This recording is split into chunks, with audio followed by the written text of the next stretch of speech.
শিক্ষাগত যোগ্যতা ধাপে ধাপে ঠিক আছে কিনা এইটা চেক করার জন্য প্রথম এটাকে যাচাই বাছাই করবে ইউনো, তারপরে করবে ডিসি অথবা পৌরসভার জন্য ডিভিশনাল কমিশনার, তারপরে 3টি নাম প্রেরণ করবে বোর্ডে। স্ব বোর্ড যাচাই বাছাই করে উপযুক্ত ব্যক্তি, শিক্ষিত, সমাজসেবী, শিক্ষা অনুরাগী যাচ্ছে কিনা এইটা আমরা চিন্তা করছি। পাবলিক পরীক্ষা এক্সামিনেশন অ্যাক্ট 1980 যেটা শহীদ রাষ্ট্রপতি জিয়াউর রহমান করেছে। শিয়া বাটার ও ভিটামিনে সমৃদ্ধ লিলি বিউটি সোপ, তারুণ্যময় উজ্জ্বল ত্বকের জন্য। সেই পাবলিক পরীক্ষা অ্যাক্ট 1980 পরিবর্তন আনার চেষ্টা করছি। যদি হয় আপনারা জানতে পারবেন, আর যদি না করতে পারি, এই অধিবেশন নাও যেতে পারি, তাহলে নিশ্চিত থাকে পরীক্ষা আমাদেরকে সুন্দর রাখতেই হবে।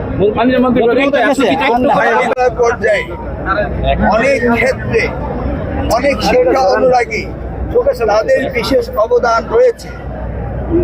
এই অবদান যারা রয়েছে বা যারা ডিপ্লোমা ইঞ্জিনিয়ার, তারা তো ডিগ্রি না, এই ধরনের যারা শিক্ষা অনুরাগী, শিক্ষিত এবং সমাজে যাদের অবদান রয়েছে তাদেরকে কিভাবে অ্যাকোমোডেট করা যায় সেই বিষয়ে আমরা আলোচনা করেছি।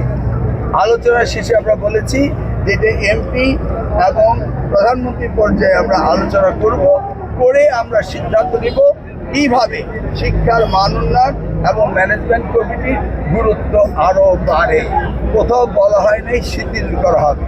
ডিপ্লোমা ইঞ্জিনিয়াররা গ্র্যাজুয়েট না বা কওমি শিক্ষিতরা, তাদের বিএ সার্টিফিকেট নেই, এই ধরনের সমাজে যারা করেছে তাদেরকেও কীভাবে অন্তর্ভুক্তি করা যায়, সেই কোন মানদণ্ডে বিচার করা হবে সেই বিষয়ে আমরা আলোচনা করেছি।